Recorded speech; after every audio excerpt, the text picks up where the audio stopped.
What is up guys, क्या हाल है। वो टाइम याद है जब इंडिया में टिकटॉक नाम की एप्लीकेशन पाई जाती थी। लॉकडाउन के टाइम ऑलमोस्ट हर बंदे के पास ये एप्लीकेशन होती थी। फिर टिकटॉक इंडिया में ऑफिशियली बैन हो गया था। काफ़ी साल पुरानी बात मैं आपको बता रहा हूँ, ऑलमोस्ट 4-5 साल पुरानी बात।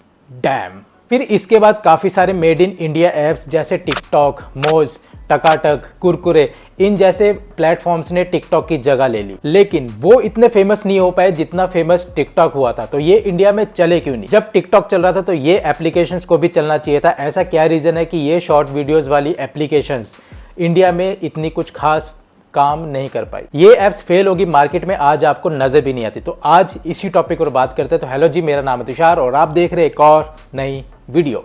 जब टिकटॉक इंडिया में बैन हुआ तो उस चीज का फायदा ये मेड इन इंडिया वाली एप्लीकेशंस को मिला। उन्होंने देखा कि टिकटॉक के जाने के बाद बहुत बड़ा स्पेस खाली हो चुका है। सेम स्टोरी पबजी के साथ भी थी। जब पबजी को बैन किया था तो फिर उसके बाद फ्री फायर, फौजी, कॉल ऑफ ड्यूटी मोबाइल जैसी एप्लीकेशंस ने एक जगह बना ली थी। खैर, उनका फैन बेस आज भी है, इस टॉपिक पर कभी और बात करेंगे। लेकिन टिकटॉक के जो कंपटीटर्स की ग्रोथ थी वो आर्टिफिशियल थी। वो रियल फैन या फिर टिकटॉक जैसा फील नहीं ले पाए मेड इन इंडिया एप्लीकेशन से। या फिर यूं कह लो कि चाइना बेस्ड एप्लीकेशन को बैन करने के बाद वो देशभक्ति वाली फील या फिर मेड इन इंडिया वाली फील को प्रमोट करने के लिए इन जैसे प्लेटफॉर्म्स पर बहुत ज्यादा भीड़ एकदम से आ गई। इन्फ्लुएंसर्स, टिकटॉकर्स जो ऐसी ऐसी वीडियोस बनाते थे वो एकदम से शिफ्ट हो गए टिकटॉक के बैन होने के बाद ये छोटी छोटी एप्लीकेशंस। लेकिन ये छोटी छोटी एप्लीकेशंस और टिकटॉक में अगर कोई डिफरेंस था, मेजर डिफरेंस था, वो था एल्गोरिदम का। टिकटॉक का एल्गोरिदम बहुत फास्ट और रिलायबल था। वही कॉपी करने का ट्राई किया ये मौज, टकाटक, कुरकुरे जैसी एप्लीकेशंस ने। वैसे अब सेम टिकटॉक वाला क्रिंज एल्गोरिदम शिफ्ट हो गया है इंस्टाग्राम पे, फेसबुक पे, व्हाट्सएप पे। वरना आपने पहले देखा होगा कि इंस्टाग्राम सिर्फ फोटोज और वीडियो शेयर करने के लिए ही यूज होता था। अब इंस्टाग्राम को as a reel, as a meme consume करने के लिए ज्यादा यूज किया जाता है। क्रिंज कंटेंट बनाने के लिए ज्यादा यूज किया जाता है। टिकटॉक के जाने के बाद जो opportunity made in India applications ने लूज कर दी थी, वही अपॉर्चुनिटी ग्रैब करी फेसबुक ने,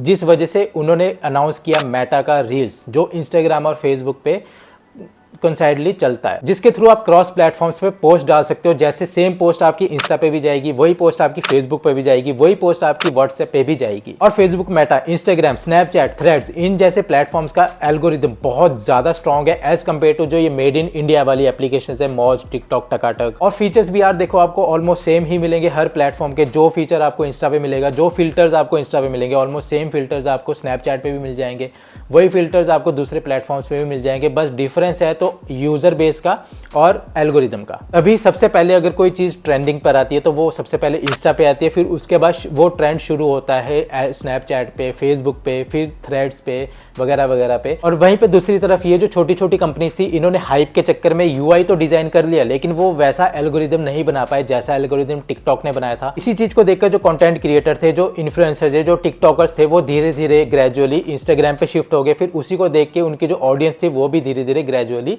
इंस्टाग्राम पे ही शिफ्ट हो गई, जिस वजह से ये एप्लीकेशंस जो मेड इन इंडिया एप्लीकेशंस थी वो खाली रह गई। आप कमेंट करके बताओ कि अगर आपने कोई एप्लीकेशन यूज की है तो वो कौन सी थी। और जो दूसरा खेला हुआ वो हुआ एआई बॉट वाला। जब भी आप कोई टकाटक, जोश जैसी एप्लीकेशंस यूज करते हो, उसमें जब आप कोई रील अपलोड करते हो तो देखना 50, 500, 1000 लाइक्स ना आपको ऐसे ही आ जाते थे। वो कोई रियल लाइक्स नहीं थे, वो बॉट के थ्रू लाइक्स दिए जाते थे आपको, ताकि आपका मोटिवेशन बना रहे, ताकि आप नई नई वीडियोस इसमें रेगुलरली अपलोड करते रहो। और सेम यही चीज आपकी इंस्टाग्राम भी करती है। जब भी आप कोई नई रील अपलोड करते हो तो अगर आपकी रील एकदम से वायरल हो जाती है तो उसमें 50-100 लाइक्स अपने आप आ जाते हैं।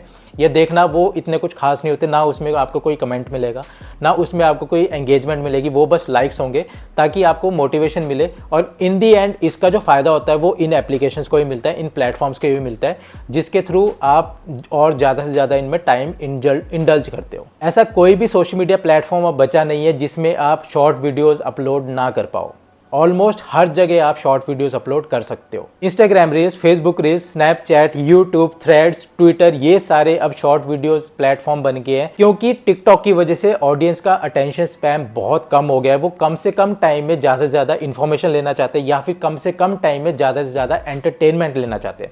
ये सारा करा धरा टिकटॉक का था, जिसकी वजह से ये जो भी कचरा, जो भी एल्गोरिदम या फिर जो भी ये क्रिंज कंटेंट लेकर आया ना, वो सारा इंस्टाग्राम पे टिकटॉक की वजह से ही आया। इससे ऑडियंस और और क्रिएटर को भी मोनेटाइजेशन का फायदा मिलता है। गूगल एड्स, फेसबुक, मेटा, जिससे ये सारे प्लेटफॉर्म एक रिलायबल सोर्स ऑफ इनकम बन जाते हैं किसी भी ऑडियंस या फिर किसी भी क्रिएटर के लिए। और तभी ये मौज, टकाटक जैसे इंडियन एप्स गायब हो गए एकदम से। आप मुझे कमेंट में बताओ कि आपने कभी ये टिकटॉक या फिर दूसरे एप्लीकेशन यूज किए हैं कि नहीं किए हैं। यूज किए हैं तो फिर आपको कैसा एक्सपीरियंस रहा, आपके क्या थॉट्स है वो कमेंट में बताना। तो इतना था इस वाली वीडियो में। आई होप आपको वीडियो पसंद आई होगी।